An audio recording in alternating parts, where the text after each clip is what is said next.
An evil mother sells her fat daughter to a disabled stranger just to pay off her debts. She thinks she's getting rid of a burden, but what she doesn't know is that the man in the wheelchair is hiding a secret that could change everything. The girl, broken and terrified, expects cruelty, but instead she finds kindness, something she's never known before. Each day, his quiet mansion begins to feel more like home, until one shocking discovery turns her fragile peace into heartbreak. Because this stranger isn't who she thinks he is. He's a billionaire living in hiding, and her mother's deal was never what it seemed. Now trapped between betrayal, shame, and a love she never saw coming. Was she ever truly wanted or just bought? Tell me in the comments where you're watching from right now. And if this story speaks to you, make sure you hit subscribe so you don't miss the next one. The late afternoon sun filtered through the dusty windows of the small yellow house, its peeling paint visible. Even from inside where Tiana Coleman stood at the kitchen sink, her hands moved methodically through the soapy water, scrubbing at stubborn food stains on the mismatched plates. The steady rhythm of washing dishes usually brought her peace, but today her mother's sharp voice cut through any chance of calm. Another late notice. Loretta Coleman's voice cracked like a whip from the living room. How do they expect people to live these days? Everything costs double what it used to. Tiana's shoulders tensed as she heard papers being slammed onto the coffee table. She knew better than to respond. When bills arrived, her mother's mood always turned darker than storm clouds. And you? Loretta appeared in the kitchen doorway, waving an envelope like a weapon, standing there taking up space, eating us out of house and home. What good are you? The words struck Tiana like physical blows, but she kept her eyes down, focusing on the plate in her hands. A chip in its rim caught the light, reminding her of how worn everything was in their house, including her spirit. Look at you, her mother continued, voice dripping with disgust. 18 years old and nothing to show for it except more weight. No boy's ever going to look twice at you. No job's going to want you up front where customers can see you. Hot tears pricked at Tiana's eyes, but she blinked them back. The dishwater rippled as her hands trembled slightly. She thought of her grandmother's words. Baby girl, you're fearfully and wonderfully made. But Grandma was gone now, and with her most of the kindness in Tiana's world. When her mother finally stormed back to the living room, Tiana finished the dishes as quickly as she could. She slipped out the back door, letting the screen door close behind her. The backyard was her sanctuary, even if it was just a small patch of overgrown grass surrounded by a rickety fence. The evening air wrapped around her like a gentle hug as she settled onto the back steps. From beneath the stairs, several pairs of eyes gleamed in the growing dusk. Hey there, friends, she whispered, reaching into her pocket for the cat food she always saved from her own meals. 3 stray cats emerged. A orange tabby she called Marmalade, a black cat with a crooked tail she named Shadow, and a gray kitten she dubbed Mouse. They approached cautiously but with familiar trust, and the sound of their purring brought the first real smile to Tiana's face all day. As she scattered the kibble, she began to hum softly. Melody of amazing grace rose naturally to her lips, just as it had whenever Grandma would rock her on the porch swing. The cats ate peacefully while Tiana's sweet low voice carried the hymn into the twilight. Through many dangers, toils, and snares, she sang quietly, I have already come. The words felt especially true tonight. The peaceful moment shattered at the sound of knocking from the front of the house. Tiana's heart jumped.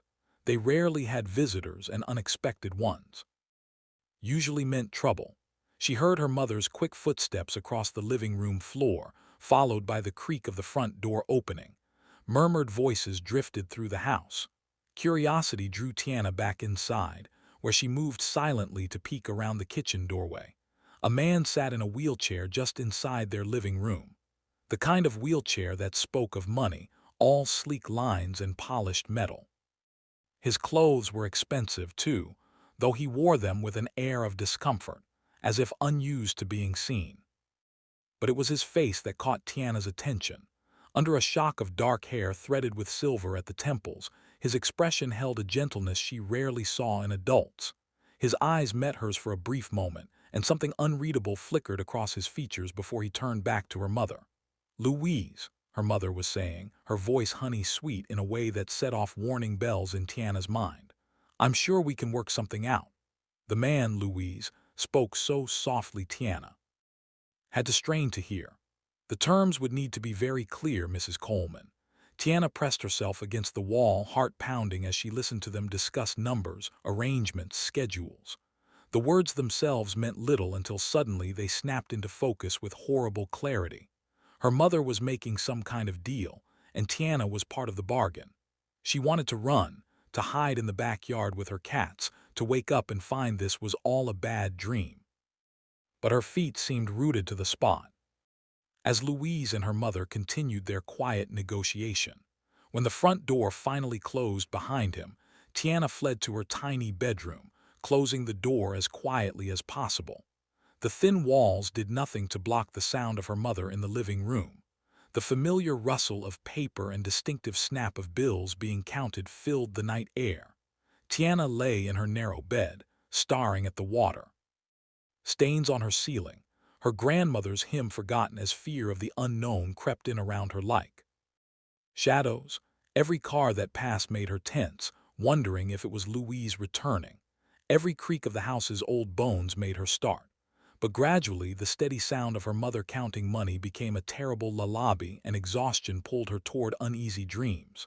Her last conscious thought was a prayer, not for deliverance, but for strength to face whatever tomorrow would bring.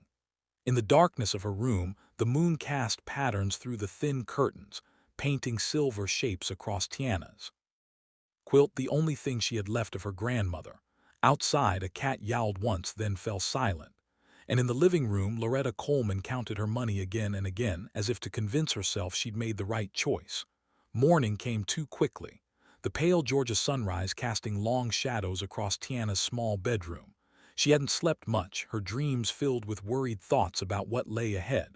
The sound of her mother's sharp voice cut through the quiet. "Get up. Don't make me tell you twice." Tiana's hands trembled as she packed her few belongings into a worn duffel bag that had once been blue but was now a faded gray. A couple of dresses, some underclothes, her sketchbook, and the small photo of her grandmother that she kept hidden under her mattress.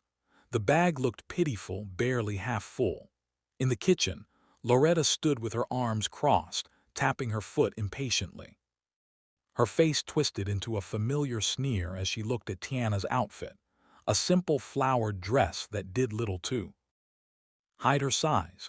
"Couldn't you at least try to look presentable?" Loretta's words stung like always.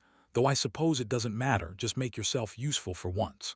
A sleek black car waited outside, its engine humming quietly. The driver, an older man in a crisp uniform, stepped out and opened the back door with a small bow. Tiana clutched her duffel bag to her chest as she slid into the cool leather seat. She didn't dare look back at her mother. The drive seemed to take forever. They left the familiar streets of their small town behind, passing through areas Tiana had never seen.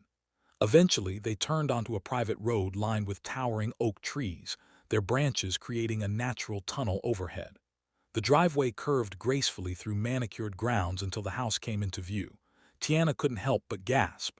The estate was enormous, a 3-story mansion of warm stone and gleaming windows.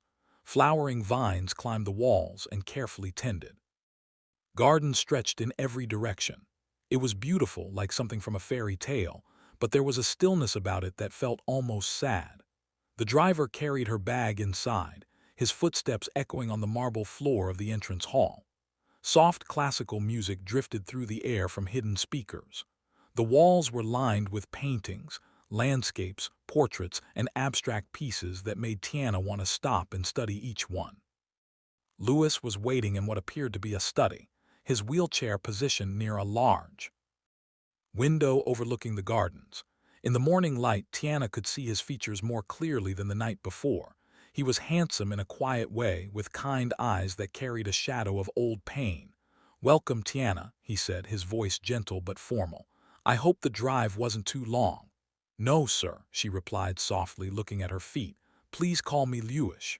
He wheeled himself closer but maintained a respectful distance. "I'll show you around and explain what I need help with." The tour revealed a house that was as lonely as it was lovely. Despite its size and beauty, there were no family photos, no signs of children or visitors, just art everywhere, paintings, sculptures, and half-finished canvases in what appeared to be a studio room. Louise explained her duties as they moved through the house. Basic household chores, dusting, vacuuming, helping in the kitchen, and if you're willing, some work in the gardens. Nothing too strenuous. He paused.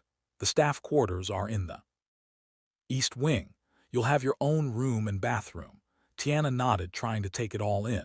The house was overwhelming, but Lucia's calm presence made it feel less frightening than her mother's sharp words and unpredictable moods. Evening came quickly. Dinner was served in a formal dining room that could have seated 20, though only 2 places were set. Tiana sat quietly, watching as Louise struggled with his fork. His hands shook slightly. Whether from the effort or frustration, she couldn't tell. Without thinking, she stood and moved to his side. "May I help?" she asked softly. Something flickered in his eyes. Surprise perhaps, or gratitude. He nodded, and Tiana carefully adjusted his napkin, moving his water glass closer and angling his plate so it would be easier to reach. "Thank you," he said, and for the first time his voice carried real warmth. "Most people either ignore the difficulty or try to do everything for me. You found the middle ground." Tiana felt her cheeks warm at the praise. No one had ever thanked her like that before, like she mattered. Later, alone in her new room, the enormity of the change finally hit her. The room was bigger than her old one, with a soft bed and delicate furniture, but it felt strange, foreign. A crack of thunder made her jump, and rain began to patter against the windows. In the growing storm, Tiana curled up on the bed and let her tears fall silently. She wasn't sure what scared her more, that this might be another kind of prison, or that it might actually be an escape. The thunder grew louder, and the windows rattled in their frames as the storm intensified. She thought about Louis's kind eyes and sincere thank you, about the beautiful art on the walls and the peaceful gardens, about her mother's dismissive words, and the money she'd taken to send Tiana away. Each thought brought fresh tears until her pillow was damp beneath her cheek. The storm raged outside, but in the strange new room, Tiana eventually drifted into an uneasy sleep. Her dreams filled with paintings that came alive and wheelchair tracks in garden paths that led nowhere. Morning sunlight streamed through the glass panels of the greenhouse, creating dancing patterns on the stone floor. Tiana stood in the doorway, taking in the sight before her. Rows of vibrant flowers stretched in every direction, their sweet fragrance filling the air. Delicate orchids hung from the ceiling in copper baskets, while roses climbed trellises along the walls. But what caught her eye were the paintings. Dozens of them lined the far wall, watercolors and oils capturing the beauty of the flowers in vivid detail. Some were finished, others were works in progress, but all showed a careful attention to detail that spoke of love and patience. Tiana picked up the cleaning supplies she'd brought and began dusting the shelves that held smaller potted plants. Her movements were careful, gentle. These weren't just plants. They were someone's treasures. As she worked, she found herself humming softly, an old habit that usually brought comfort. The sound of wheels on stone made her turn. Louis was entering the greenhouse, a tray balanced carefully on his lap. 2 tall glasses of lemonade sat on it, beads of condensation running down their sides. "I thought you might be thirsty," he said, maneuvering his wheelchair between the plant stands with practiced ease. "It gets warm in here, especially in the morning sun." "Thank you," Tiana said, accepting the glass. The lemonade was perfectly balanced, between sweet and tart, with fresh mint leaves floating on top. She couldn't remember the last time someone had brought her a drink while she was working. "Please take breaks whenever you need them," Louise added, his voice kind. "There's no rush. The plants aren't going anywhere." Tiana nodded, surprised. At home, her mother had never allowed breaks. There was always more work to be done, more criticism to be given. "Did you paint all of these?" she asked, gesturing to the wall of artwork. Louise smiled, and it transformed his face, erasing years of worry lines. "Yes, it's my hobby, though some might call it an obsession." He wheeled closer to one of the paintings, a delicate watercolor of morning glories climbing a garden wall. "Art helps me make sense of the world. When everything else feels chaotic, I can create something beautiful." Tiana found herself drawn to a half-finished canvas showing a sunset over a field of wild flowers. The colors were bold, joyful. "They're amazing," she said softly. "Do you like art?" Louis asked, watching her face. Tiana hesitated. Her mother had always dismissed her drawing as a waste of time.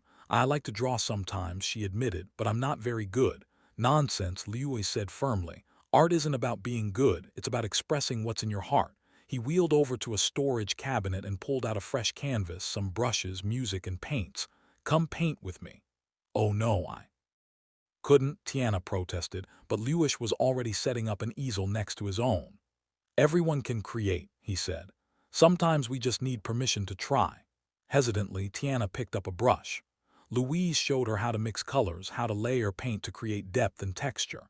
His instructions were patient, encouraging. When she accidentally squeezed too much blue paint onto her palette and it splattered on her shirt, she froze, expecting anger. Instead, Louise laughed, a warm, genuine sound that filled the greenhouse. Perfect, he exclaimed. Now you're officially an artist. The first rule of painting is that you always end up wearing some of it. Tiana found herself laughing too, the sound surprising her. She couldn't remember the last time she'd laughed like this. They painted together for hours. Louise showed her how to capture the way light fell on flower petals, how to blend colors to create subtle shadows. When she made mistakes, he showed her how to incorporate them into the painting. Mistakes make beauty real, he told her, pointing to a place where he'd accidentally smudged his own painting. Look how that blur actually makes the flower look more alive, more natural. The sun was setting by the time they finished. Tiana's painting wasn't perfect.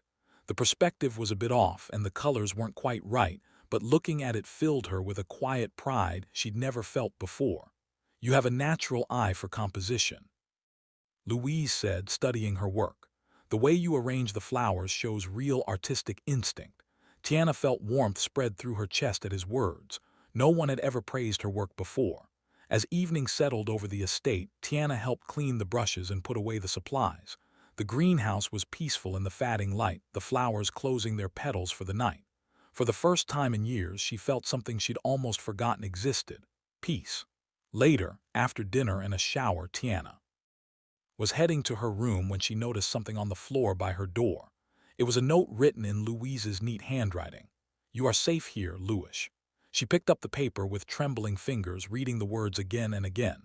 5 simple words, but they made her throat tight with emotion. Safe. When was the last time she'd felt truly safe? In her room, Tiana placed the note carefully on her bedside table. The storm from the previous night had passed, leaving behind a clear sky filled with stars. She could see them through her window, twinkling like distant promises. She thought about the day, about laughter in the greenhouse, about paint-stained fingers and kind words, about permission to take breaks, to make mistakes, to create, about feeling seen and heard, maybe for the first time in her life. The peace she'd felt in the greenhouse stayed with her as she prepared for bed. It wasn't just the absence of her mother's harsh words or the quiet of the big house. It was something deeper, a feeling that maybe, just maybe, she had found a place where she could breathe, where she could be herself.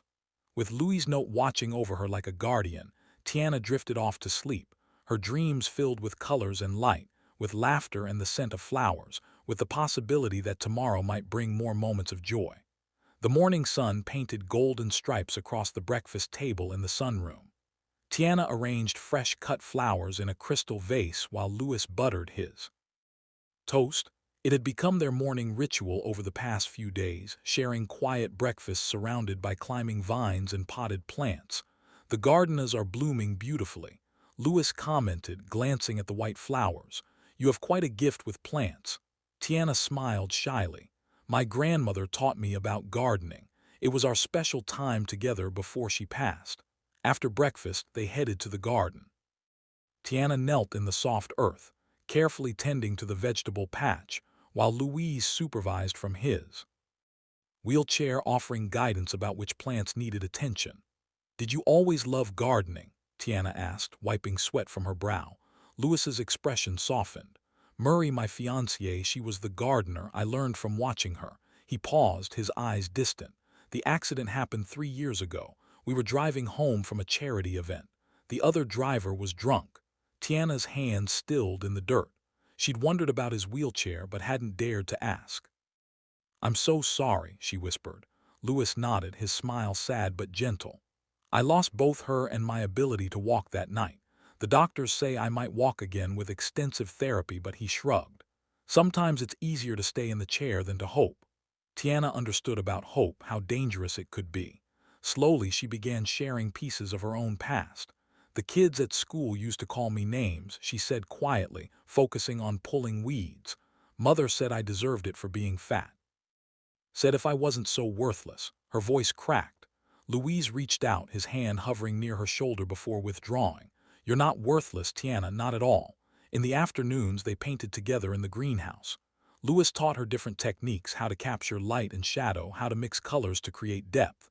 Under his patient guidance, Tiana's confidence grew. Art helps me remember the good things, Louise explained one day, working on a landscape. Even when everything feels dark, there's always beauty somewhere.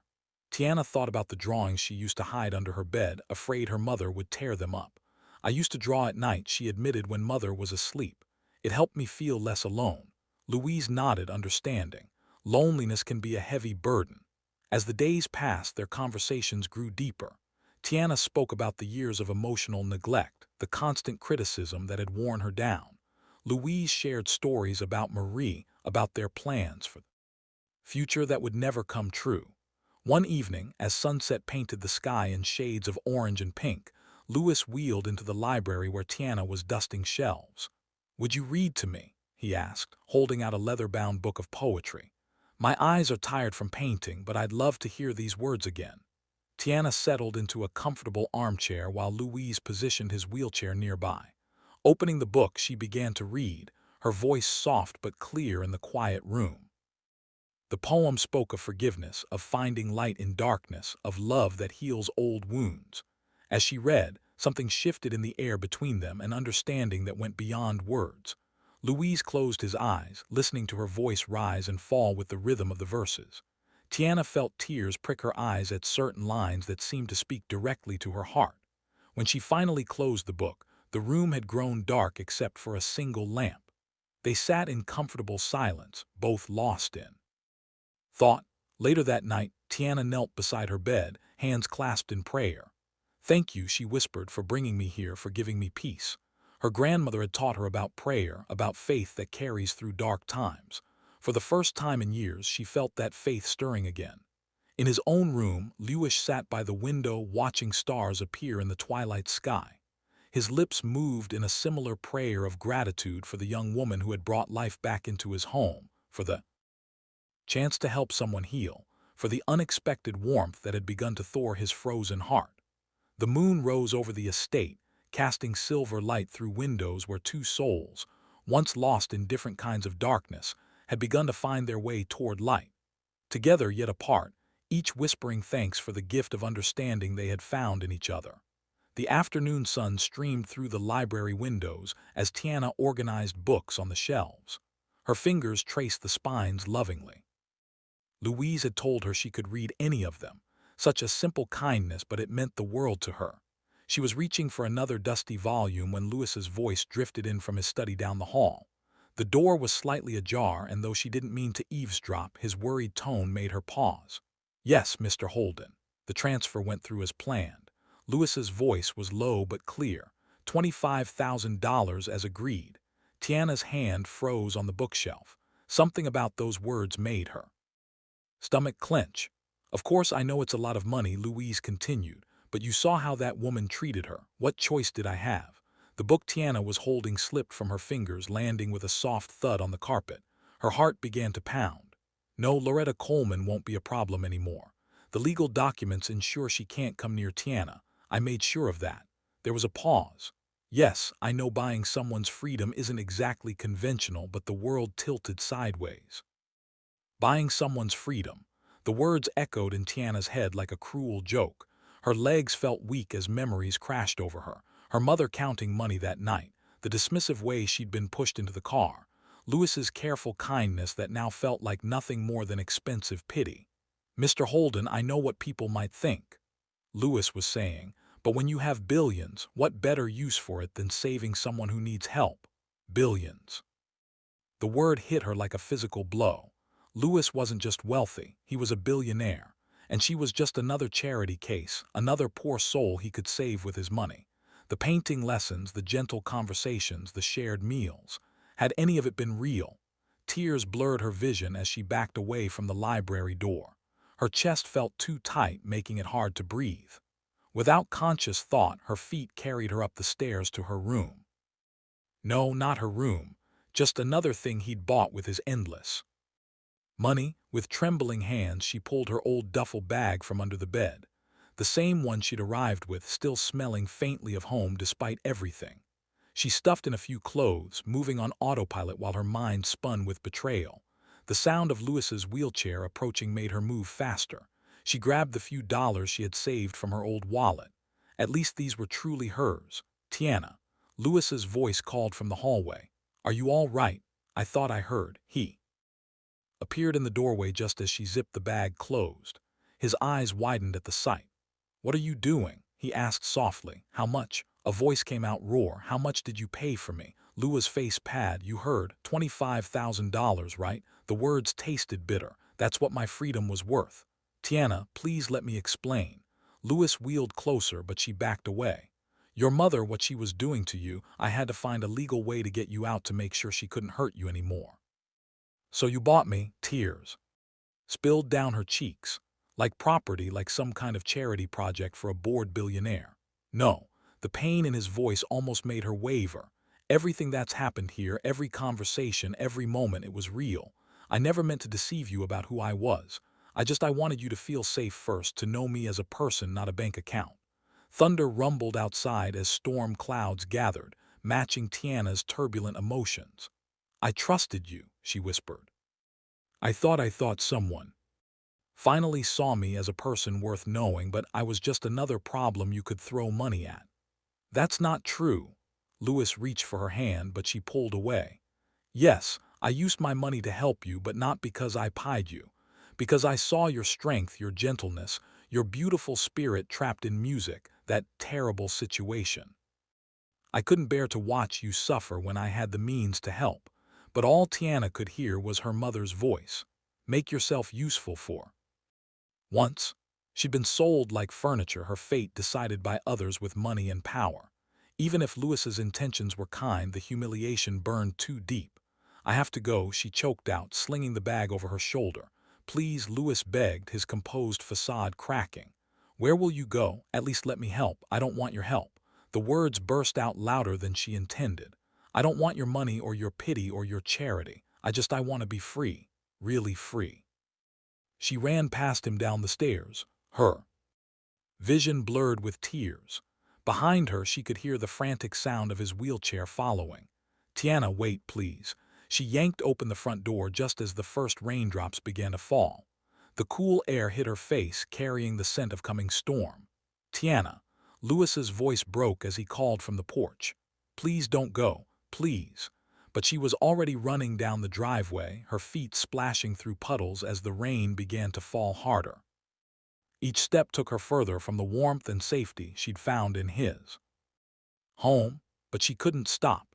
The pain of betrayal drove her forward into the gathering darkness, leaving behind the man who had saved her and broken her heart in equal measure. The last thing she heard was Louise calling her name once more, his voice nearly lost in the sound of falling rain. The rain had soaked through every layer of Tiana's clothes, making each step heavier than the last. She walked through the night, her shoes squelching with water, following the empty highway that stretched endlessly before her. The occasional passing car made her shrink into the shadows, heart pounding with fear that Lewis might have sent someone to find her. As the first hints of dawn painted the sky in pale grays and pinks, her legs trembled with exhaustion. She hadn't eaten since lunch the day before, and her stomach cramped painfully. Through blurry eyes, she saw signs of a small town ahead.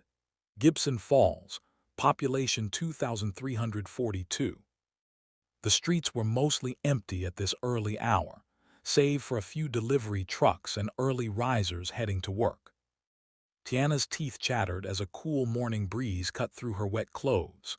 She found herself drawn to a modest white church with warm yellow lights glowing in its windows. Hesitating at the bottom of the church steps, Tiana hugged herself tightly. The sound of movement inside made her jump, but before she could retreat, the heavy wooden door creaked open. "Child, "What in heaven's name are you doing out here in this state?" An elderly black woman stood in the doorway, her silver hair neatly arranged in a bun, wearing a practical navy dress. Her eyes sharp with concern took in Tiana's bedraggled appearance. "I am sorry," Tiana stammered, backing away. "I didn't mean to disturb." "Nonsense." The woman cut her off, already moving down the steps with surprising agility. "I'm Pastor Miriam Jackson, and you look like you've walked through Noah's flood itself. Come inside before you catch your death." Something in Pastor Miriam's voice, firm but gentle like well-worn leather, made Tiana's defenses crumble. She found herself following the older woman into the church's warm interior. "The fellowship hall has a shower and some spare clothes we keep for emergencies," Pastor Miriam said, leading the way. "Get yourself cleaned up while I fix some breakfast. Then we can talk or not talk, whatever you need." 45 minutes later, Tiana sat at a small table in the church kitchen, wearing donated jeans and a soft green sweater that smelled of fabric softener. Her wet clothes tumbled in a dryer nearby, creating a rhythmic background noise that somehow made the space feel safer. Pastor Miriam set a steaming plate of scrambled eggs and toast in front of her, along with a large mug of hot chocolate topped with mini marshmallows. "Eat up," she instructed, settling into the chair across from Tiana. "Food fixes more things than people realize." Tiana took small bites at first, but soon found herself devouring the simple meal. Pastor Miriam didn't press her to talk, just sat quietly drinking her coffee and working on a crossword puzzle. When Tiana finally pushed her empty plate away, Pastor Miriam looked up and said, "Child, pain makes saints or ghosts. You choose which you'll be." The words hit Tiana like a physical force, making her catch her breath. "What do you mean?" "Pain can hollow us out," Pastor Miriam explained, setting down her pencil. "Make us drift through life like shadows of ourselves. Or it can forge us into something stronger, something that shines with compassion because we know what darkness feels. Like the hurt doesn't choose, we do." Tears welled in Tiana's eyes. "I don't know how to be either one right now." "Then you start small, one day at a time." Pastor Miriam patted her hand. "Stay here as long as you need. We can always use help around the church." Days blended into weeks as Tiana fell into a routine at the church. She cleaned the pews each morning, dusting hymnals and straightening prayer cards. She helped prepare meals for the elderly ministry and organized donations for the food bank, but her favorite times were when she worked with the children who came for after-school programs. They were a lively bunch, curious, uninhibited, and full of questions. 7-year-old Marcus wanted to know if she could draw dinosaurs. 9-year-old Sophie asked her to teach them how to paint flowers like the ones in her sketchbook. Little Amy, just 5, simply wanted to sit in Tiana's lap while she drew, watching with witty wonder as pictures emerged from simple pencil strokes.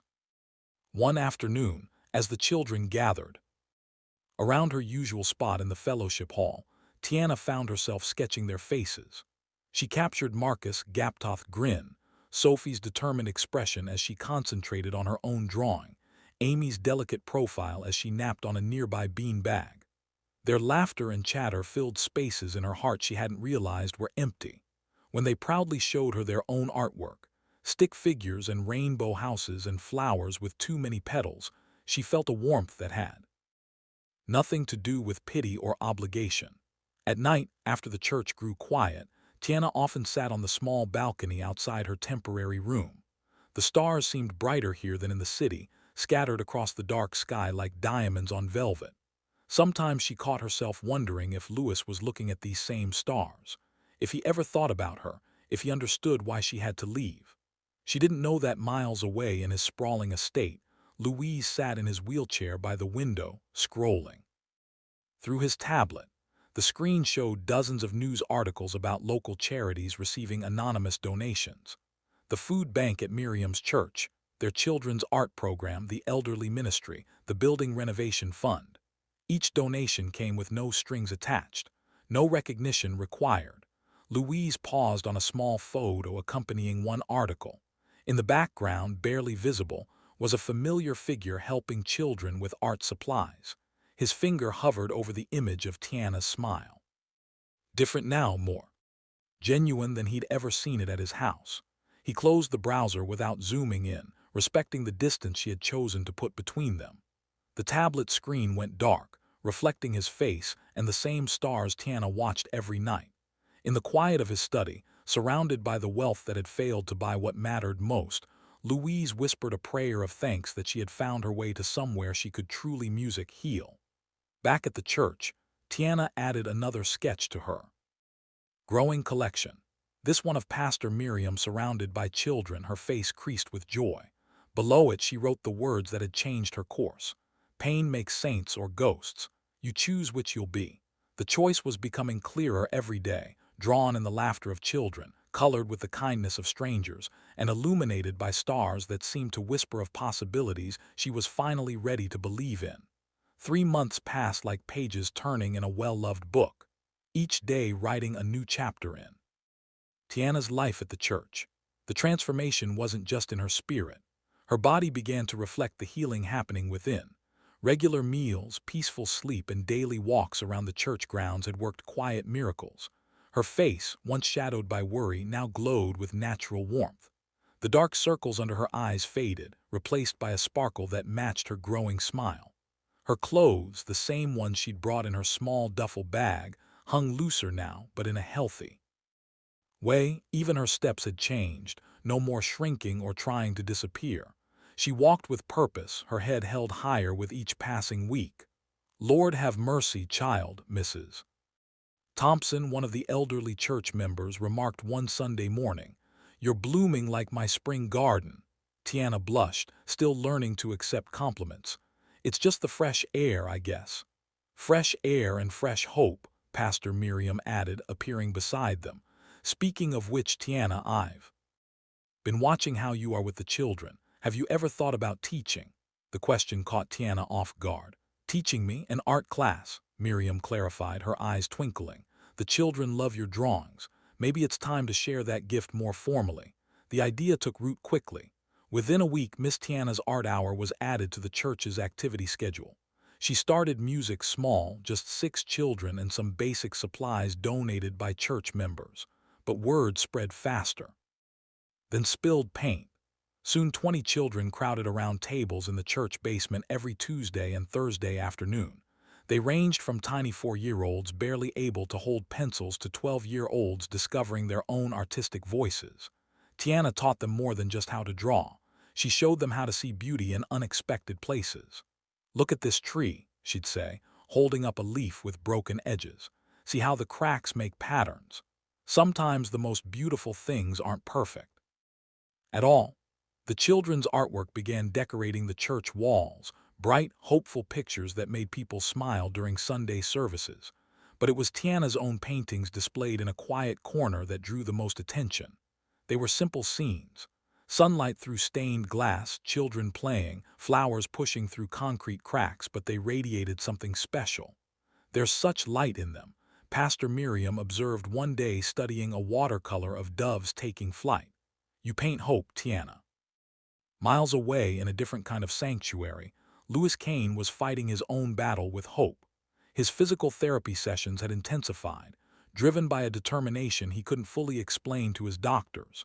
Hours of exercises, stretches, and painful attempts at standing filled his days.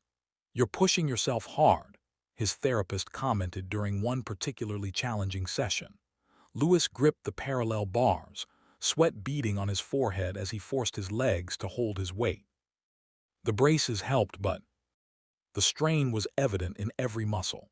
"Someone showed me that strength isn't about having an easy path," he said through gritted teeth. "It's about taking one more step when you think you can't."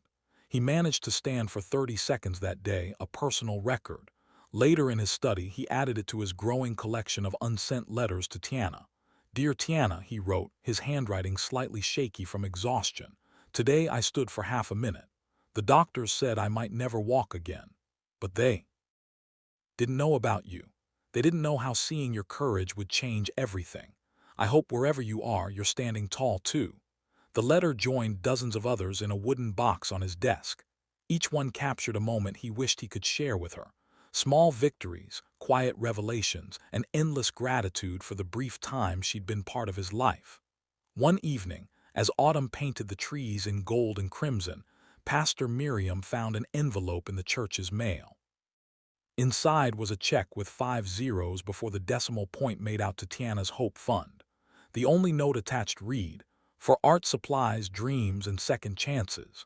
Miriam smiled, recognizing the careful penmanship from previous donations. When she showed Tiana the check, she watched the young woman's face carefully. Tiana touched the paper gently, her fingers tracing the letters of the fund's name. She didn't say Louis's name, but her eyes filled with understanding. That night, kneeling by her bed, she whispered into the quiet room, "Thank you, Lord, for guardian angels who work in mysterious ways, and thank you for teaching me that sometimes the biggest gifts come wrapped in silence." The next morning, she walked into her art class with new supplies, professional-grade paints, brushes that felt like silk, paper that seemed to welcome color like an old friend. The children's eyes grew wide at the rainbow of possibilities before them.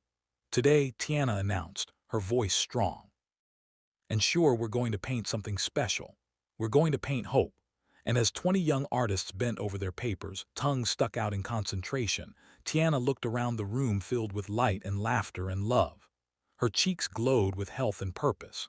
Her steps were light with newfound confidence, and her heart, once so carefully guarded, beat steady and strong with gratitude. The transformation wasn't just physical anymore. It was soul deep, shining through every smile she gave, every lesson she taught, every painting she created. She had chosen, just as Pastor Miriam said, to let pain make her a saint rather than a ghost. And in that choice she had found not just healing, but a way to help others heal too. Through it all, Louis's anonymous gifts continued to arrive. Each one a quiet bridge between two hearts learning different kinds of courage. Neither spoke the other's name aloud, but their shared silence held more truth than words ever could. The church basement hummed with excited voices as volunteers hung streamers and arranged tables for the upcoming Veterans Fundraiser Gala. September's golden light filtered through the high windows, catching dust motes that danced in the air like tiny stars. Tiana stood on her tiptoes, helping to string fairy lights across the ceiling. Her hands were steady, but her heart fluttered with nerves.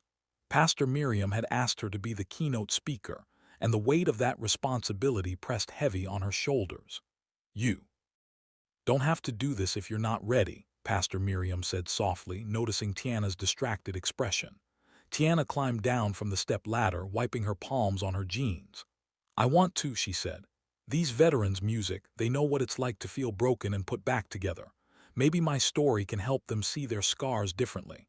Late at night, after the church had grown quiet, Tiana sat at her small desk, surrounded by crumpled papers. Words came slowly at first, then faster, as she allowed herself to be honest about her journey. She wrote about pain without bitterness, about growth without pride, and about forgiveness without shame. "The hardest person to forgive," she wrote in her neat handwriting, "is often yourself. But that's where healing starts." The days leading up to the gala passed in a blur of preparations. The church community rallied together, transforming the modest space into something magical. Crystal clear our glass vases held late summer flowers, their colors bright against white tablecloths. The children from Tiana's art class had created special paintings to honor the veterans, each one signed with careful pride. On the evening of the gala, Tiana stood before her mirror, hardly recognizing herself. She wore a simple navy blue dress that Pastor Miriam had helped her choose, and her hair was styled in elegant twists. But it was her eyes that had changed the most. They shone with purpose and peace. The guests began arriving at 7:00 sharp. Men and women in military dress uniforms mingled with community members in their Sunday best. The air filled with the gentle clink of glasses and warm laughter. And then, so quietly she almost missed it, a familiar figure appeared at the back of the room. Louis Kane sat tall in his wheelchair, wearing a perfectly tailored black suit that made him look both distinguished and approachable. His eyes moved across the crowd, but he didn't draw attention to himself. Tiana's heart skipped a beat, but before she could process his presence, Pastor Miriam was guiding her toward the small stage they'd set up. "Ladies and gentlemen," Pastor Miriam's voice carried clearly through the room. "Tonight, we are honored to hear from someone very special. She's become not just a member of our church family, but a light of inspiration to everyone she meets. Please welcome Tiana Coleman." The applause felt distant as Tiana walked to the microphone. Her hands trembled slightly as she unfolded her speech, but when she looked up at the sea of faces, some bearing visible scars of war, others carrying invisible wounds, her voice found its strength. When I was little, she began, my grandmother used to say that God doesn't waste pain. At the time, I didn't understand. Pain felt like a punishment, like proof that I wasn't worthy of love. She paused, drawing a deep breath. But now I know that pain can be a teacher if we're brave enough to learn its lessons. As she spoke, her words reached beyond the written pages, becoming a testament to resilience and hope.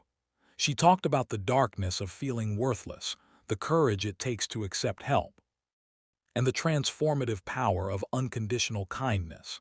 Sometimes salvation comes in unexpected forms, she continued, her voice steady despite the tears gathering in her eyes. Sometimes it's a stranger who sees your worth when you can't. Sometimes it's a community that welcomes you without questions. And sometimes it's learning that your scars don't make you broken, they make you beautiful. The room had grown so quiet you could hear the fairy lights buzzing. Veterans who had seen the worst of humanity wiped tears from their eyes. Church members who had watched Tiana's transformation sat straighter in their chairs, proud to have been part of her journey. Today, I stand before you not as someone who has all the answers, but as living proof that healing is possible. That forgiveness, especially of ourselves, is the key to freedom, and that every single person in this room, no matter their past or their struggles, is worthy of love. As she finished speaking, the silence held for a heartbeat before erupting into thunderous applause. People rose to their feet, their faces shining with emotion and recognition. And then through her tears, Tiana's eyes found Lewis at the back of the room. He had removed his hat, holding it against his chest, and the look on his face held every word they'd never said to each other. Without thinking, without hesitating, Tiana stepped down from the stage and ran toward him. The crowd parted like a gentle wave, understanding they were witnessing something sacred. When she reached him, she fell to her knees beside his wheelchair, wrapping her arms around him as tears flowed freely down her cheeks. Lewis's strong arms encircled her, and in that embrace was every letter he'd never sent, every prayer he'd whispered to the stars. "You came," she whispered against his shoulder. "I never really left," answered softly. Later that evening, as the gala wound down and guests began to leave, Tiana and Lewis sat together in the church garden. The fairy lights twinkled above them like earthbound stars, casting a gentle glow over their faces. They talked quietly, making up for lost time. Lewis told her about his therapy, about learning to stand again. Tiana shared stories about her art classes, about finding her voice through helping others find theirs. "Your speech," Lewis said, his voice tender. "It was beautiful." Tiana smiled, watching the way the lights reflected in his eyes. "I learned about beauty from someone who saw it in me when I couldn't." They sat together until the stars began to fade, their silence as comfortable as their words. The night air grew cool, but neither moved to leave, both understanding that some moments are too precious to rush. Above them, the fairy lights continued to twinkle, casting their gentle glow over two hearts finding their way back to each other, one quiet truth at a time. The morning after the gala dawned with a gentle mist hanging over the church grounds. Dew sparkled on the grass like scattered diamonds, and the early sun painted everything in soft golden light. In the church's small garden, Tiana knelt among the flowers, arranging fresh-cut blooms for the children's art class. Later that day, Louise wheeled himself down the path toward her. Two steaming cups of coffee balanced carefully on a tray attached to his chair. The squeaking of his wheels made Tiana look up, and her face broke into a warm smile. "I thought you might need this," he said, offering her one of the cups. "Pastor Miriam showed me where they keep the good coffee hidden." Tiana accepted the cup gratefully, inhaling the rich aroma. "Thank you. Have you settled into the guest house?" "Okay, it's perfect," Louise replied, watching as she gathered more flowers. "Simple, peaceful, different from what I'm used to, but maybe that's exactly what I need right now." They sat in comfortable silence for a moment, sipping their coffee as the morning birds sang around them. Then Lewis reached into his chair's side pocket and pulled out a small package. "I brought something else, too," he said, unwrapping several sets of new art supplies, pristine paintbrushes, vibrant watercolors, and fresh sketchbooks, "for your class. I remember how the children's faces lit up when they saw your paintings. Tiana's eyes widened at the supplies. Louis, these are beautiful, but you don't have to. I want to. He interrupted gently. Let me help, Tiana. Not because I pity you or want to buy your friendship, but because I believe in what you're doing here. Their eyes met, and Tiana saw the sincerity in his gaze. Slowly she nodded, accepting both the gift and the truth behind it. As the morning progressed, they fell into an easy routine. Louise helped organize the art supplies while Tiana set up the classroom. They worked together seamlessly, as if the months apart had never happened. When everything was ready, they joined hands and bowed their heads in prayer, a habit Tiana had developed with her students that Louise now embraced naturally. Dear Lord, Tiana whispered, her voice soft but steady. Thank you for this day, for these children, and for second chances. Help us share your love through every brush stroke and every smile.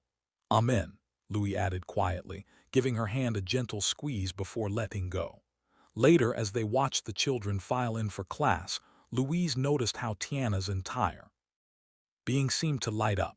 She moved among them with grace and patience, helping one little boy hold his brush correctly, praising a little girl's choice of colors. The room filled with laughter and chatter, and Louise found himself smiling more than he had in years. During a quiet moment while the children were absorbed in their painting, Tiana pulled up a chair beside Louis' wheelchair. Sometimes I'm scared, she admitted in a low voice, watching the children work. Not of being here or of teaching, but of feeling too much, of trusting that this happiness won't disappear like morning dew. Louis turned to look at her, understanding written across his features. I know that fear, he said. After the accident, I stopped letting myself hope for anything. Hope felt dangerous, like setting myself up for another fall. What changed? Tiana asked, meeting his gaze. You did, he answered simply. Watching you find your strength, seeing you build something beautiful out of pain, it made me want to try again, to believe again. Their conversation was interrupted by excited squeals as one of the children discovered how to mix colors to make purple. Tiana laughed, the sound pure and unguarded, and Louise felt his heart expand with warmth. The peaceful rhythm of their days continued like this. Mornings filled with prayer and preparation, afternoons with art and laughter, evenings spent in quiet conversation. Their relationship grew like a delicate flower, each day adding another petal of trust, another leaf of understanding. But peace, as it often does, proved fragile. It was during the Wednesday afternoon service when the church doors swung open and Loretta Coleman swept in like a storm cloud in a floral dress. Her entrance was perfectly timed, right in the middle of the worship service when the congregation was fully assembled. Tiana, who had been helping a young girl with her hymnal, froze at the sight of her mother. Louis, sitting nearby in his wheelchair, immediately tensed, his hands gripping his armrests. My baby. Loretta cried out, her voice carrying dramatically across the sanctuary. Oh, my precious daughter. She rushed down the aisle, tears streaming down her face, arms outstretched. Before anyone could react, she had enveloped Tiana in an elaborate embrace, sobbing into her shoulder. I've been so lost without you. Loretta wailed, making sure every word carried to the furthest pew. I've changed, baby. I've seen the error of my ways. Can you ever forgive your foolish mama? The congregation watched with mixed expressions of sympathy and uncertainty. Pastor Miriam stepped forward, her face carefully neutral, while Louis observed the scene with growing concern. He recognized the calculated nature of Loretta's performance, the timing, the tears, the theatrical delivery. It was all too perfect, too practiced. Tiana, however, stood rigid in her mother's embrace, tears welling in her eyes. Louis could see the conflict on her face, the ingrained desire to believe, to forgive, warring with the hard-learned lessons of the past. Mama, Tiana whispered, her voice trembling. What are you doing here? I've been searching for you, Loretta declared, pulling back to cup Tiana's face in her hands. When I heard you were here speaking at that fancy event, I knew God was giving me a sign, a chance to make things right. Pastor Miriam stepped closer, her presence steady and grounding. Mrs. Coleman, perhaps we should continue this reunion in my office away from but I've found Jesus. Loretta interrupted, turning to address the congregation. I've seen how wrong I was. How cruel. I need my church family to witness my repentance, my desire to change. Lewis watched as several church members nodded approvingly, moved by what appeared to be a prodigal mother's return, but he noticed the slight tremor in Loretta's hands, the calculated way her eyes darted around the room, assessing her audience's reaction. "Of course," Tiana said softly, her natural compassion winning out over caution. "Of course you can stay, Mama. The church has guest dormitories." "Oh, thank you, baby." Loretta pulled Tiana into another embrace, but over her daughter's shoulder her eyes met Louie's. For a brief moment her mask slipped, revealing something cold and calculating beneath the tears. Louis held her gaze steadily, letting her know he wasn't fooled. But he remained silent, understanding that this was Tiana's journey, her choice to make. All he could do was stay close, ready to catch her if or when the facade crumbled. As the congregation slowly dispersed, murmuring prayers and words of encouragement, Louis watched Loretta being led to the dormitories by Pastor Miriam. Tiana stood rooted to the spot, her hands clasped tightly together. "Are you okay?" Louis asked quietly, wheeling closer to her. Tiana turned to him, her eyes filled with a mix of hope and fear. "I want to believe her, Louis. I want to so badly." He reached out and took her hand, squeezing it gently. "I know you do. That's what makes you beautiful, your capacity for forgiveness. Just be careful with your heart." She nodded, squeezing his hand back. And they stayed like that for a long moment, drawing strength from each other's presence as the afternoon sun streamed through the stained glass windows, casting colored shadows at their feet. Days melted into one another at the church, but the peaceful rhythm Tiana had found began to shift. Like poison dripping slowly into clear water, Loretta's presence changed everything. It started with small comments during breakfast in the church kitchen. My Loretta would say, stirring her coffee with precise movements. Another article about Mr. Kane's generous donations in the paper. "He sure knows how to keep his name in the headlines, doesn't he?" Tiana would try to focus on preparing art supplies for her morning class, but her mother's words would linger, planting tiny seeds of doubt. "Mama Louise isn't like that," she'd reply, but her voice would waver slightly. Loretta would just smile. That knowing smile that made Tiana feel small again. "Baby, I've been around longer than you. Rich men like that, they always have an angle. Always."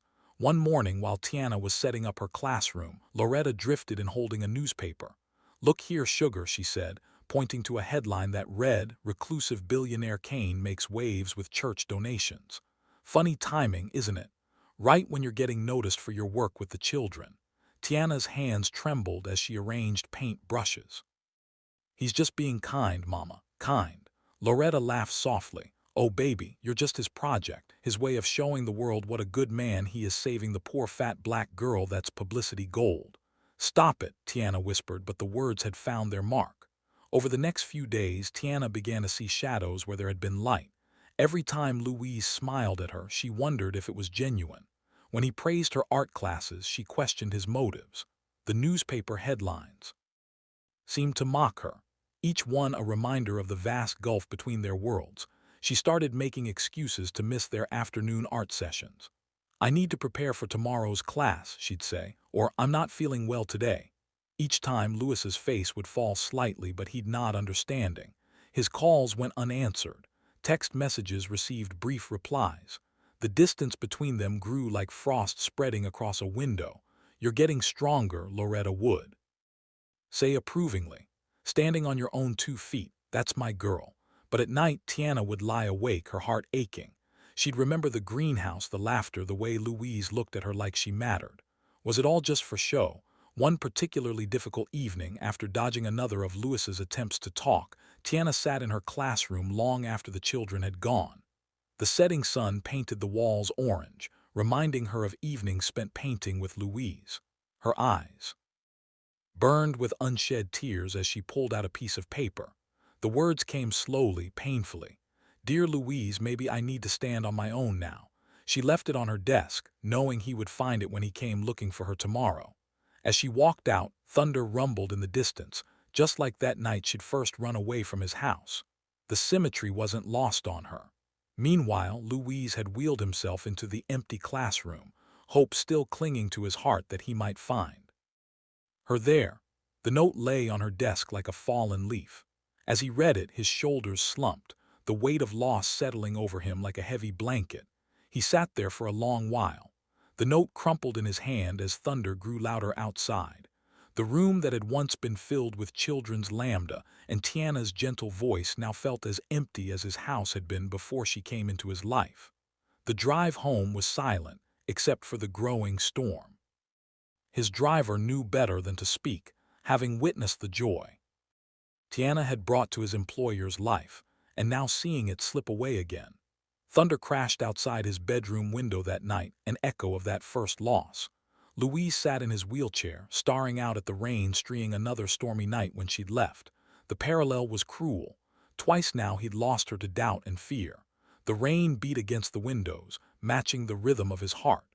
In the distance, lightning illuminated the greenhouse where they'd shared so many peaceful hours. Now it stood dark and empty like the space Tiana had left in his life. He reached for his phone one last time, thumb hovering over her number, but he remembered her note. Maybe I need to stand on my own now and set it down. If this was what she needed, he would respect it, even if it broke his heart all over again. The storm raged on, its fury matching the turmoil in his soul. In his mind, he could still hear her laugh, see her face light up when she mastered a new painting technique, feel the warmth of her presence that had brought his cold house to life. But now, like before, he was alone with the thunder. The small apartment on Cherry Street wasn't much, just one room with a kitchenette and a bathroom so tiny you could barely turn around in it. But it was Tiana's, her first real place of her own. She'd found it 3 days after leaving the church, scraping together first month's rent from her savings. The landlady, Mrs. Chen, had taken one look at her tear-stained face and reduced the security deposit, saying simply, "Everyone needs a fresh start sometimes." The walls were bare except for a few of her sketches, mostly of the children from her art classes. She couldn't bring herself to paint anything new. Her art supplies sat untouched in a corner, gathering dust. The morning shift at Rosie's diner started at 5:30 in the morning. Tiana learned quickly how to balance plates, memorize orders, and keep smiling even when her feet felt like they were on fire. The other waitresses were kind, showing her tricks to make the work easier, but the constant motion and noise left little room for thought, which was exactly what she wanted. "Order up," Sam the cook would call out, and Tiana would move, grateful for the distraction. But in the quiet moments, wiping down tables, refilling salt shakers, walking home in the evening, thoughts of Louise would creep in. The way his eyes crinkled when he smiled. How gentle his hands were with a paintbrush. The sound of his laugh when she'd tell stories about the children's art adventures. Every night she'd kneel by her bed to pray, just as her grandmother had taught her.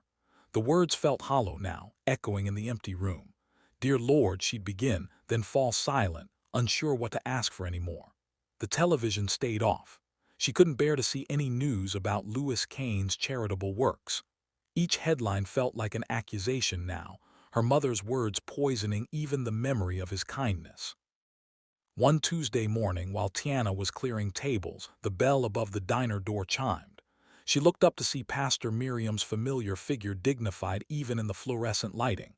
"Child," Miriam said softly, "we need to talk." They sat in a corner booth away from other customers. Tiana's hands fidgeted with a paper napkin, shredding it into tiny pieces. "Your mother's been busy," Miriam began, her voice carrying a weight Tiana had never heard before. "Did you know she's been taking money from the donation fund, the one meant for your art program?" Tiana's heart stopped. "What?" "Louis' donations. She's been intercepting them, convincing the church treasurer she had authorization to collect them on your behalf." Miriam's eyes were sad but firm. "She's taken over $15,000 so far." The napkin in Tiana's hands fell to pieces. "No," she whispered, "she wouldn't." But even as she said it, she knew it was true. The new clothes her mother had been wearing, the fancy phone, the talk of moving to a better apartment. "I trusted her," Tiana's voice cracked. "Sometimes," Miriam said gently, "the people who hurt us most are the ones we love most deeply." Tiana's shift ended early that day. She walked to the church, each step heavy with purpose. She found her mother in the community room chatting with some of the newer members, playing the role of the reformed parent. "Mama," Tiana said quietly, "we need to talk." They went to the garden where Tiana had spent so many hours teaching children to draw flowers. The roses were blooming, their scent sweet in the afternoon air. "How could you?" Tiana's voice trembled. "That money was for the children's program." Loretta's face shifted like a mask slipping. "Baby, you don't understand. Don't." Tiana held up her hand. "Don't lie to me anymore, please." Something in Loretta seemed to crack. Then she sat heavily on a bench, a carefully maintained facade crumbling. "I just wanted." She began, then stopped. Tears streaked her makeup. "I was tired of being nothing, of having nothing. When I saw how easy it was to get the money," her voice broke, caught between genuine remorse and frustrated greed. "So you used me," Tiana said softly. "Again." "No," Loretta reached for her daughter's hand. "I was protecting you from him, from being used. Louis never used me." The truth of it hit Tiana like a wave. He never asked for anything, music he just gave. And you couldn't stand that, could you? Because it showed you what real kindness looks like. Loretta's face crumpled, decades of bitterness and fear spilling out in ugly sobs. "I didn't mean to. Everyone always leaves me with nothing." Tiana stood there watching her mother break down, feeling something shift inside her own heart. The anger was still there, but beneath it was a deep, aching sadness, not just for herself, but for this broken woman who had never learned how to love without hurting. Later that night, in her tiny apartment, Tiana finally let herself cry, really cry, the kind of crying that comes from the depths of your soul. She cried for the lost months, for the trust she'd thrown away, for Louis's kindness she doubted. She cried until her pillow was soaked and her throat was raw. Around midnight there was a knock at her door. Pastor Miriam stood there holding 2 cups of tea. "I thought you might need this," she said simply, stepping inside. They sat on Tiana's small couch, the steam from their cups rising like prayers in the dim light. "I was so stupid," Tiana whispered. "No," Miriam corrected gently. "You were hurt. There's a difference. I believed every word she said about him after everything he'd done." "Sometimes," Miriam said, "it's easier to believe the worst than to trust in goodness, especially when you've been taught not to trust it." She set her cup down. "But now you have a choice to make." "What do you mean?" "You can let this break you, or you can let it teach you. You can hide from the truth, or you can face it and seek forgiveness." Tiana stared into her tea, seeing her reflection ripple in the amber liquid. "What if it's too late, child?" Miriam smiled softly. "It's never too late for grace." Meanwhile, across town in his sprawling estate, Louis was pushing himself too hard. He'd been working for hours in his studio, surrounded by half-finished canvases. His latest painting, a large piece he'd titled "Grace Found Me," stood on an easel, demanding his attention, even as his vision blurred with exhaustion. The painting showed a garden in morning light with a figure standing among blooming flowers. Though the face wasn't clear, anyone who knew Tiana would recognize her in the gentle curve of the shoulder, the way the hands reached toward the light. Louis had been working nonstop for days, barely eating, hardly sleeping. His physical therapist had warned him about overexertion, but he couldn't stop. The painting felt like his last connection to Tiana. If he could just finish it, maybe. The room began to spin. His hands trembled on the wheels of his chair. The last thing he saw before consciousness slipped away was the painting, its colors blurring like tears. He slumped forward in his wheelchair, the paintbrush falling from his limp fingers, leaving a streak of graceful color across the studio floor. Dawn broke with a heavy gray sky, the kind that promised storms. Tiana stood at her apartment window, watching the first hints of light struggle through the clouds. She hadn't slept all night, Miriam's words echoing in her mind. "It's never too late for grace." Her fingers traced the cross necklace at her throat, a gift from the church children. One of them, little Sarah, had said it was to remember Jesus loves you even when you're sad. The simple wisdom of children often cut straight to the truth. Tiana reached for her phone, her hands trembling slightly as she dialed Miriam's number. The pastor answered on the first ring as if she'd been waiting for the call. "Pastor Miriam." Tiana's voice wavered. Could you watch over Mama today? I need to make things right." "Of course, child." Miriam's voice was warm and steady. "Go where your heart leads you." Tiana packed quickly, just her sketchbook and a small umbrella. The morning air was thick with humidity as she hurried to the bus stop, her heart pounding with each step. The first drops of rain began to fall as she climbed aboard the early morning bus. During the 45-minute ride, the weather grew increasingly dramatic. Lightning flickered in the distance and thunder rolled across the sky like God's own drums. Tiana pressed her forehead against the cool window, watching raindrops race down the glass. Each mile brought memories flooding back. Louise teaching her to mix colors, his gentle laugh when she got paint on her nose, the way he looked at her art like it was precious. "Lord," she whispered, "please let me fix this." The bus dropped her at the corner of Louis' estate. The iron gate stood open, unusual for this time of morning. Something felt wrong. The perfectly maintained grounds looked neglected, with leaves scattered across the paths and wilted flowers in the garden beds. Tiana ran through the rain, her clothes growing heavy with water. As she approached the main house, her stomach clenched. The front door was slightly ajar, warm light spilling out into the gray morning. "Louis," she called, pushing the door open wider. The foyer was dark, but she could see light coming from the direction of his studio. "Louis, are you here?" No answer. Her wet shoes squeaked against the hardwood floors as she moved through the house. The air felt too still, too quiet despite the storm raging outside. When she reached the studio doorway, her heart stopped. Louis lay slumped over in his wheelchair beside an easel, paintbrush fallen from his limp fingers. A streak of blue paint traced a line across the floor like a tear. "No, no, no." Tiana rushed forward, dropping to her knees beside him. His skin was cool to the touch, but she could feel a pulse. Weak but steady. "Louise, please." She looked up at the canvas he'd been working on, and her breath caught. It was her, or rather a figure that could only be her, standing in a garden touched by morning light. The painting wasn't finished, but it radiated such love that tears sprang to her eyes. "Help," she called out, but the house staff wouldn't arrive for hours yet. Rain lashed against the windows as thunder cracked overhead. Tiana grabbed Louis's hand between both of hers, bowing her head. "Please, Lord," she prayed, her voice breaking. "Please don't take him. I was so blind. I let fear and doubt poison everything good and pure. Please give me a chance to make it right." Her tears fell onto their clasped hands, warm drops mixing with the paint still staining his fingers. "I'm sorry," she whispered. "I'm so sorry." A slight movement made her look up. Louis's fingers twitched in her grasp, and his eyelids fluttered. Slowly, painfully, his eyes opened. Those kind eyes she'd missed so much, now clouded with exhaustion but still full of warmth. "You came back," he whispered, his voice rough and weak. Tiana could barely speak through her tears. "I should never have left." Louis's free hand shakily reached up to touch her cheek. "You were never bought," he said softly. "You were found." A sob escaped her throat as she pressed her face against his chest, feeling his heart beat steady and strong beneath her ear. Outside, the storm raged on. But in this moment, Grace had found them both again. "I need to call an ambulance," she said, starting to pull back. But his hand weakly caught her arm. "Just stay a moment," he murmured. "I've missed you." So she stayed, holding him as the storm slowly began to ease, the first rays of sun breaking through the clouds and catching the wet paint on his unfinished canvas. The light made the colors glow like stained glass in a church window. Blues and golds and soft rose pinks, all blending together in a testament to redemption.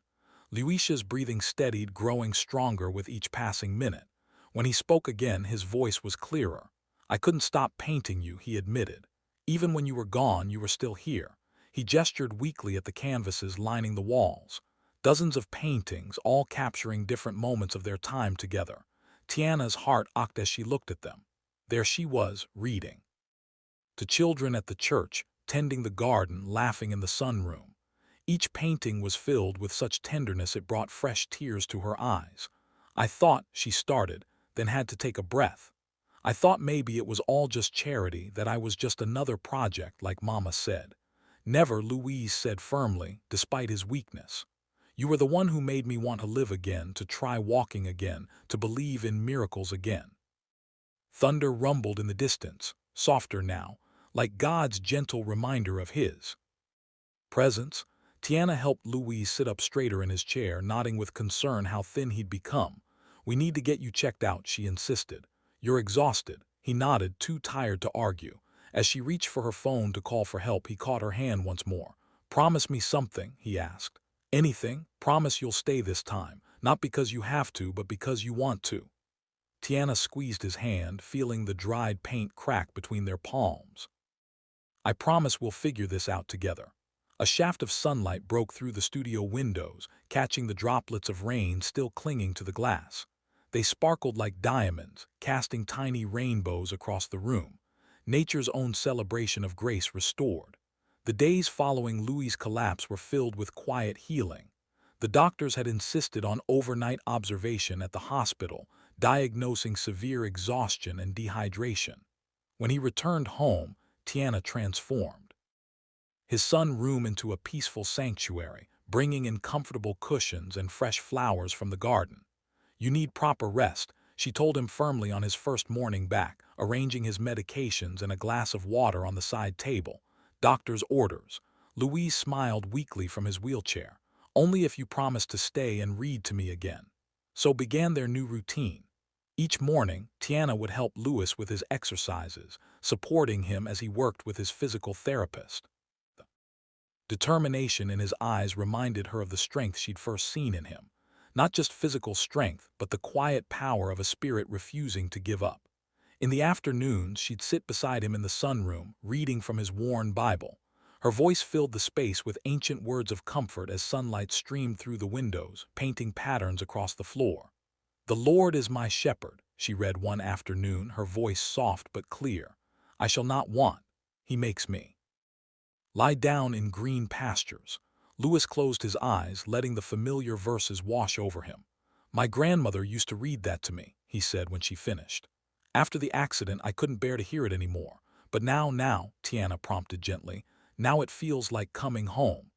They spent their evenings talking about everything and nothing.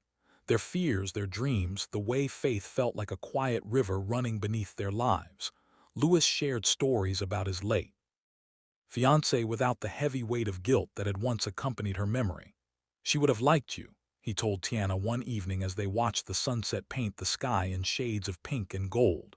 "She always said God's greatest gift was his ability to make beauty from brokenness." Tiana reached over and squeezed his hand. "Like us. Exactly like us." A week into his recovery, they were sharing a quiet breakfast when they heard a car pull up outside. Through the window, they saw Loretta stepping out, her usual confident stride replaced by hesitant steps. Louis felt Tiana tense beside him. "We don't have to see her," he said softly, but Tiana shook her head. "No, it's time." When Loretta's music entered, she looked smaller somehow, her makeup-free face showing lines of worry and regret. She stood in the doorway, twisting her hands together. "Baby," she started, then stopped, tears filling her eyes. "I'm so sorry for everything." Tiana remained silent, watching her mother carefully. Years of manipulation had taught her caution, but something felt different this time. The proud set of Loretta's shoulders was gone, replaced by a genuine humility she'd never seen before. "I've been talking with Pastor Miriam," Loretta continued, her voice shaking. "She's helped me see what I've done to you, how I let my own bitterness poison everything it touched." Louis wheeled forward slightly, his presence calm and steady. "Why don't you sit down, Loretta?" suggested kindly. She sank into a chair, looking lost in the elegant surroundings she'd once tried to exploit. "I don't deserve forgiveness," she whispered. "The things I said about you, Mr. Kane. The way I treated my own daughter like a commodity. I was so broken inside, I couldn't see straight anymore." "Mama," Tiana said softly, "what happened to you? Really happened?" For a moment, Loretta just stared at her hands. Then slowly, painfully, she began to speak. She told them about her own childhood dreams of singing, crushed under her father's cruel words, about the men who'd used and abandoned her, leaving her with nothing but shame and anger, about how seeing Tiana's innocent joy had reminded her too much of what she'd lost. "But that's no excuse," she finished, wiping her eyes. "I became the very thing that hurt me, and I hurt my baby girl worse than anyone ever hurt me." Louis wheeled closer, his voice gentle but firm. "There's always hope for healing, Loretta, but this time the truth must heal, not hurt. No more manipulation, no more lies. I want to change," Loretta whispered. I don't know how. Pastor Miriam has offered to help." Louis said, "I have a small cottage on the property. It needs some work, but it could be yours with one condition. You agree to regular counseling with Pastor Miriam." Loretta looked up, hope and disbelief warring in her expression. "You do that after everything I did?" "Grace isn't about deserving," Louis replied. "It's about giving others the same mercy we've received ourselves." Tiana moved to kneel beside her mother's chair, taking her hand. We can try again, Mama, but this time we do it God's way. Loretta broke down then, years of carefully maintained walls crumbling as she pulled her daughter close. I'm sorry, she sobbed. I'm so sorry, baby girl. They spent the rest of the morning talking, really talking for the first time in years. When Loretta left to meet with Pastor Miriam, there was a lightness in her step that hadn't been there before. That evening, Tiana and Louise shared dinner by candlelight, the soft glow reflecting off crystal glasses and creating shadows that danced across the walls. Do you think she can really change? Tiana asked, pushing her food around her plate. Louise considered the question carefully. I think when people truly face their brokenness, real healing becomes possible. Your mother's carried her pain like armor for so long. Maybe she's finally ready to lay it down. It's strange, Tiana mused, how God brought us all together. If you hadn't, she trailed off, still uncomfortable with the memory of their beginning. If I hadn't tried to protect you in the only way I knew how. Lewis finished gently. God uses our mistakes, our wrong turns, even our sins to guide us home. I've learned that the hard way. After dinner, they moved to the sunroom, now their favorite place for evening prayers. The night air was sweet with jasmine drifting in through open windows as crickets sang their evening chorus. They prayed side by side, Lewis in his wheelchair, Tiana in a comfortable chair beside him. Their words intertwined, a duet of gratitude and hope, asking for wisdom, for healing, for the strength to trust in love again. Thank you, Lord, Tiana whispered, for finding me when I was lost. Thank you, Lewis added softly, for sending an angel disguised as a scared young girl to teach me how to live again. When they finished, they sat. Comfortable silence, watching the stars appear one by one in the darkening sky. The peace between them felt different now, deeper, more settled, like roots growing strong and sure in fertile soil. What happens now? Tiana asked, not looking at him, her voice barely above a whisper. Lewis reached over and took her hand, his music touch gentle but sure. Now we trust. Day by day, moment by moment, we let God write our story. The candles flickered, casting warm light across their joined hands, his strong and scarred, her soft and paint-stained. Different paths, different pains, brought together by grace into something beautiful and new. Outside, a whippoorwill called into the night, its song clear and sweet. Inside, two hearts beat in quiet harmony, grateful for second chances and the mysterious ways of a God who specializes in making all things new. The autumn breeze carried the scent of fresh paint and blooming chrysanthemums across the mansion's sprawling grounds. 6 months had transformed the once lonely estate into a bustling center of hope and healing. Banners announcing the Grace Found Me project fluttered between white columns, while volunteers in matching blue shirts guided visitors towards the grand entrance. Inside the foyer, Tiana Coleman stood tall in a flowing yellow dress, her dark skin glowing with health and purpose. Gone was the frightened girl who'd once scrubbed dishes in a peeling yellow house. In her place stood a woman who radiated confidence and grace, greeting each guest with genuine warmth. Welcome to our foundation, she said, embracing an elderly church member. Please make yourself at home. The mansion's rooms, once filled with silent art pieces, now buzzed with life. The library had become a counseling center for abuse survivors. The greenhouse hosted art therapy sessions. Even the kitchen, where Tiana had first helped Louise with his dinner, now served as a training space for women learning culinary skills. Pastor Miriam moved through the crowd, her silver hair catching the light. Did you ever imagine this? She asked Tiana, gesturing to the transformed space. Tiana shook her head, watching as another group of church members filed in. Sometimes I still think I'm dreaming. Local news crews set up their equipment in the grand hall where Louis Kane was scheduled to make his speech. Reporters whispered among themselves, noting how the reclusive billionaire had changed. The story of his recovery had captured public interest. The G wheelchair-bound philanthropist who learned to walk again through love and faith. As if summoned by their thoughts, Louise appeared at the top of the main staircase. He descended slowly, each step measured and deliberate, his cane tapping softly against the hardwood. The gathered crowd fell silent, watching with collective held breath as he made his way down. Tiana's heart swelled with pride. She remembered the countless hours of physical therapy, the falls and frustrations, the nights when pain kept him awake, but also the prayers they'd shared the small victories they'd celebrated, the way his determination had never wavered. Louis reached the bottom step and smiled at the assembly. "Thank you all for coming today," he said, his voice carrying clearly through the hall. The Grace Found Me project represents more than just a foundation. It's a testament to the power of second chances. Camera flashes sparked through the room as he continued. "When I lost my ability to walk, I thought I'd lost everything. I hid behind my wealth, using money to keep the world at arm's length, but God had other plans." His eyes found Tiana's across the room and his smile deepened. "He sent me someone who showed me that true healing isn't about physical recovery. It's about learning to trust, to love, and to believe in miracles again." The Foundation's first successful cases stood near the front. Women who'd escaped abusive situations, veterans who'd found purpose through art therapy and job training. Their presence added weight to Lewis's words, living proof that transformation was possible. Loretta Coleman stood among them, almost unrecognizable from the bitter woman she'd been. 6 months of counseling with Pastor Miriam had worked quiet miracles. She now helped run the Foundation's outreach program, using her own story to connect with women trapped in cycles of abuse. "Today marks not just the official opening of our foundation," Lewis continued, "but a celebration of what happens when we let grace guide us." "Home." He gestured towards the grand hall's far wall where a large canvas stood covered. "And now I'd like to share something special with you all." Tiana's breath caught. She hadn't seen the finished painting. Lewis had kept it carefully hidden, working on it late into the night after she'd gone home. With help from an assistant, Louise pulled away the covering. Gasps filled the room. The painting titled "Grace Found Me" captured Tiana in a moment of pure joy. She stood in the greenhouse, sunlight streaming through glass panels surrounding her in a golden glow.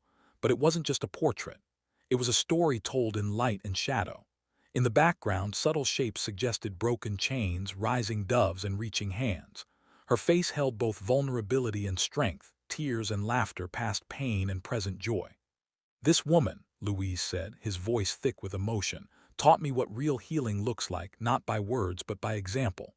She showed me that our scars don't define us, they refine us." Tears spilled down Tiana's cheeks as the crowd burst into applause.